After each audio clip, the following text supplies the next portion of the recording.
The world is a global village is a common saying. This statement is not far-fetched in the exciting possibilities the development of internet offer to both old and young. With the array of opportunities derivable from the use of the cyberspace, ranging from group conversations, live streamings, creation of websites, and blogs, the sky is just the beginning for as many that wish to utilize the platform. The internet is now performing the same role as the conventional radio, television, film, arts and culture, and even the print media. Since the new technologies are dramatically transforming every sphere of life, the major challenge, however, is how to effectively strategize to make productive use of this medium of information dissemination. Recently, there has been diverse critique of the dehumanizing, exploitative, and oppressive use of internet technology in our everyday lives. It is, however, paramount to look at the strategies required for the use of this new technology to empower individuals, improve the society, rebuild our cities, and our economy as a whole. And yes, the background that they set the pace for our discussion right now. You agree with me that the internet is one of the fastest growing areas in terms of technical infrastructure development. But right now, we'll talk about enhancing productive use of the cyberspace, your cyberspace.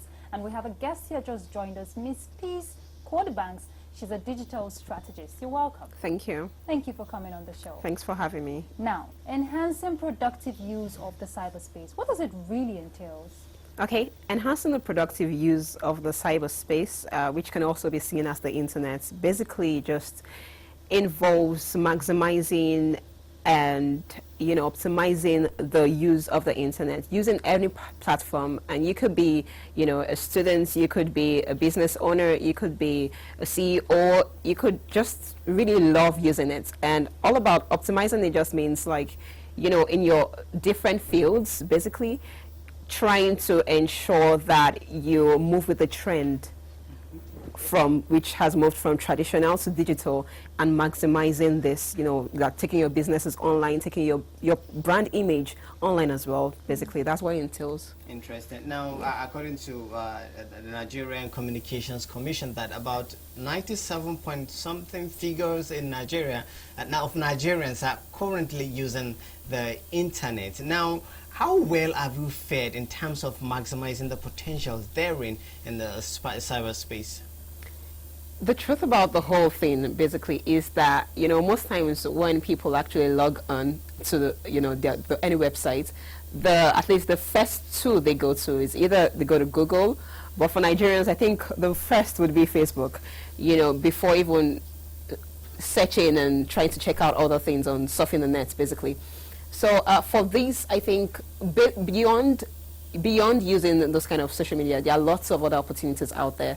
Like I earlier said, based on whatever interests you, your area of interest, based on your industry, basically, there are lots of ways you can actually surf and get lots of things on there. For instance, if I actually probably seek to get promoted, for instance, if I work, a particular firm and I want to seek promotion, and I know that one of the requirements for me basically is to get like an additional, certification. There are lots of free opportunities out there, free training that you could actually have there. So, for Nigerians, my advice basically would be to, go beyond just surfing the net and checking out what another person's picture looks like, on Facebook, to basically optimizing and, the productive use basically of the cyberspace. Okay, and I know that a lot of people have come up with innovative business strategies, but sustaining it can be a challenge. That's correct. So how challenging can it be? Well, the truth about it is that it's like we've probably heard that before, that starting is usually kind of, easy, but climbing, getting to sustain it is where the real work comes in. Yes. And for what the trend we have right now, across the globe is that most people would, when there's the hype on your image or the content you provide, people rush there. But it's important for you to keep producing what will sustain them, to keep coming to that site you have. It could be a blog you have, it could be, even what your kind of information you have on your internet, your websites, basically your Facebook, your Twitter accounts. It cuts across different platforms, basically. Yeah. So it's about sustaining it with content, quality content, graphical, images, because we've moved from the conventional, just reading online newspapers. That's what I'll call it, basically just text. But moving to a part where videos are actually, like, I think if I'm actually to rate them, I'll rate videos as the most consumed content out there. They are the ones that would catch, that they're kind of really catchy when it comes to getting someone's attention, the attention span of an individual. So the first thing I would say is videos. Now the next thing that people have to actually go for, it's about like images. The kind of images you actually put on there. For instance, if I'm talking about something that has to do with, technology, we don't just want words. Consumers really want more than words. We want a picture that depicts the kind of information you're trying to pass across, basically. So that's it. And then before I even go to text, so in that kind of order. Now, from all you've said, it's just that you have made that transition from just mere content consumer to content provider. Now, the objective is, how can one make money from all of this? Okay, that's interesting. I actually have a blog, themindofcodybanks.com. I have a blog there. Now, the thing about it is that, as you could have a hobby, because we all know Linda Ikeje, right? And she's making like, she's really, just like the topic is, right? She's enhancing her productive use, of the cyberspace. So well. Yeah. Exactly, so well. So there are lots of, you could have a hobby. It could even be as minute as you think tennis is. There's a way you could actually maximize it and create your own, your own world, your own space in cyberspace. You could create your own space there, where anything that has to relate to tennis, they come to you. You're the first, you're the number one shop actually that people like really go to catch up with updates, what's happening in the industry and everything, basically. So it's the same thing. Now, the way you can actually make money basically from there is that there are lots of things it entails. Now, as a blogger, if you're a blogger, you could portray your brand image in a way that people, first, you would attract potential clients. That's the first step. Now, apart from attracting them, you want to, there are lots of ways, like I earlier mentioned, you have to ensure, like she said, sustaining them. You have to ensure you sustain them, and that entails providing content continuously. Now, there are lots of plugins, they call them plugins, that you could actually attach to those websites that you have. And for instance, if you have a product you're selling or a service, there are ways you could actually attach like a payments gateway, where people actually, potential clients that are interested in it, would want to give it a trial, basically. So that is how it is. Now, those plugins, it's everything, truthfully, is quite easy, because like you said, like how we can actually maximize, the productive use of the cyberspace. Rather than just going to, Facebook, Twitter, which is good for catching up, on friends and all that, you can actually also go out there, because I think most Nigerians just run it. They want it quick, they want it fast, but there are lots of information out there where they give you like step by step how to go about it, how to convert these potential clients to become, like big hit customers, actually. They want it quick, they want it fast. Yeah, they want it quick. Problem? Well, we wouldn't say it's like part of the problem. It could be that if we channel people in a way that it's still possible to get it. It depends, it's relative. When you say fast, and there are some people's fast that could be different from some others, basically. So it depends on how you want it. It's not part of our problem, but in a way, it could be, depending on how we swing it. So it could be, oh, I really want this information, and I'll go out there and surf the net, and get the information I want. That way, you're getting it fast in a legit way, because, there are other ways you can, because of your desperation, you could fall into wrong hands on the net. Because in as much as it has its advantages, it also has disadvantages. Now, that was what I was going to ask you, the risk factors involved. Yeah, there are lots of things, because due to the trend, there are some people just out there trying to ensure that they also optimize it, but in a negative way.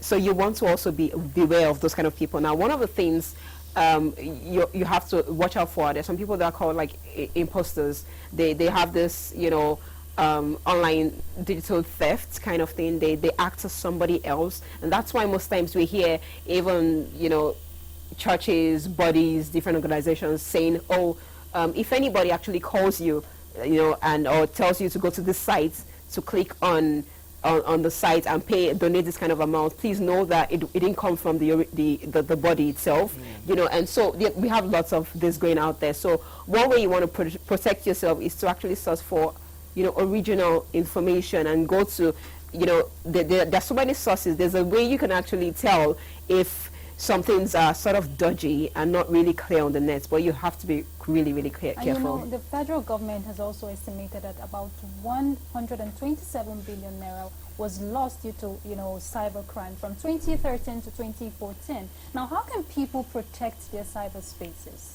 Okay, I would use like the social media handles on the website as an example. You know, even websites basically. Now, one of the things that you really want to watch out for is when you go to even just Facebook or Twitter, you know, to any platform as well that you choose to use online. You have to know that under the settings, most people go with the default setting.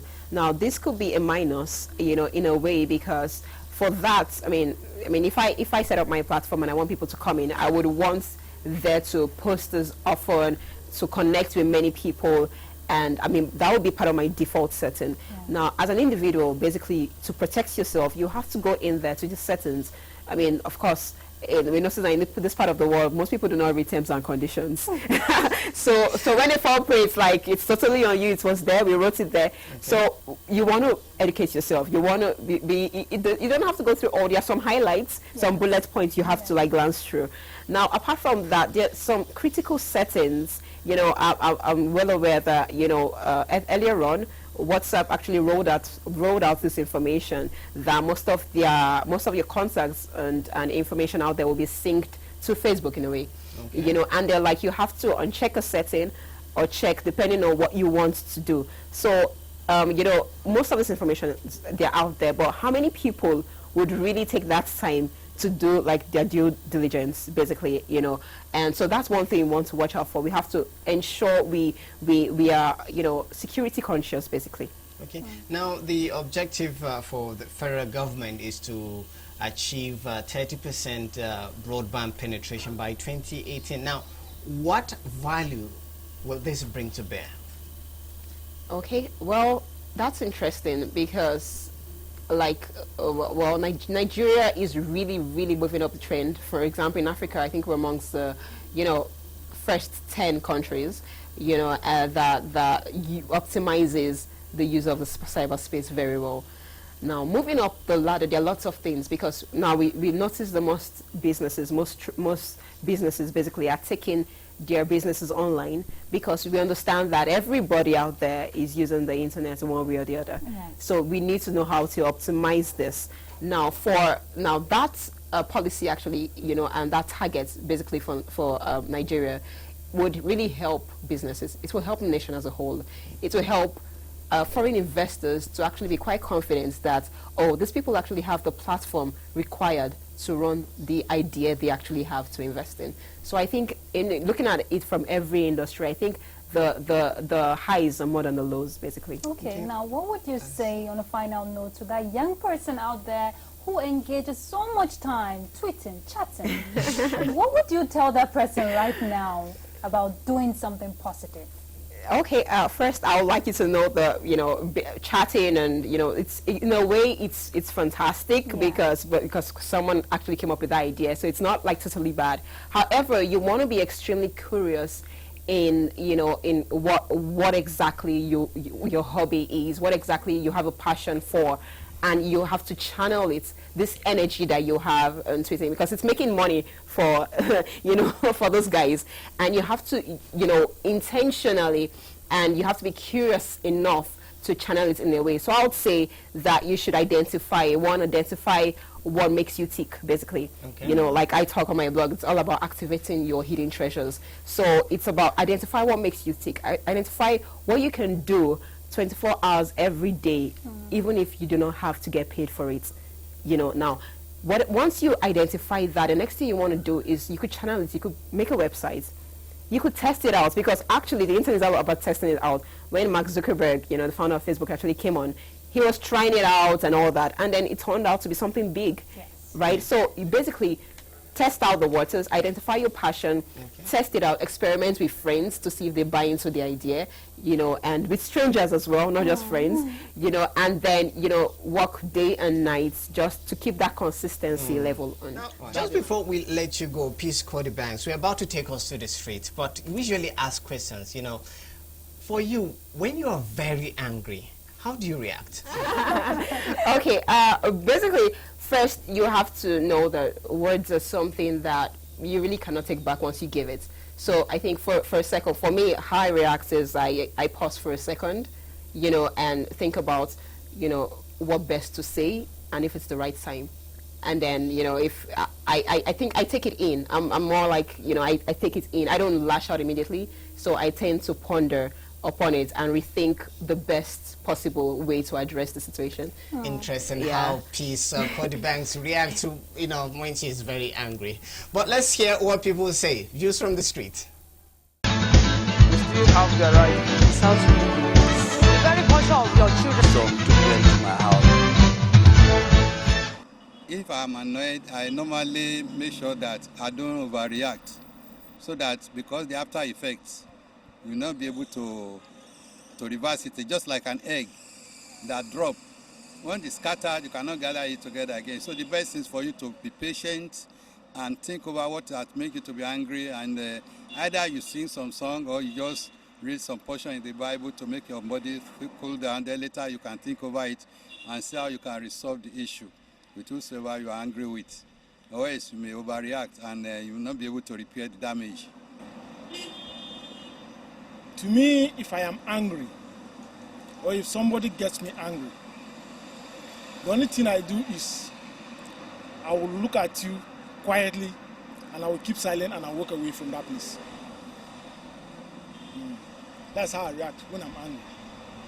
To avoid anything that will cause distraction or to give problem between me and that person, resulting to either fighting or exchanging more words that will lead to something else, I will just walk away. I rather prefer to be in. At least sometimes I will look for a quiet place. You just hide in myself, just indoor. Yeah, that's it. When I'm angry, depending on the kind of anger, I can be angry with you and I give you a slap at that very time. But I can be angry with you on the other side and I smile, depending on how you get me angry. So if a child should get me angry, I know how to react to that child, not a mature person like you. Now, if you get me angry, my dear, I'll slap you. When I'm angry, I don't like showing my angry mood, because anytime I show my angry mood, it's always went out bad, because I might injure the person. But normally, if I want to cool myself down, I'll just go to the field or listen to music, and from there, my anger will come down. And when it comes down, me and the person we can still talk to each other. Most time when I get angry, the best thing I do is just to leave that particular place. Maybe when it's in the house, if it's in the house, I leave the house. Or maybe I'm passing on the road, somebody gets me angry. The best thing is to just leave that place, because I am not good in getting angry. So I don't want to display it all. You still have the right. It sounds really good. Be very conscious of your children.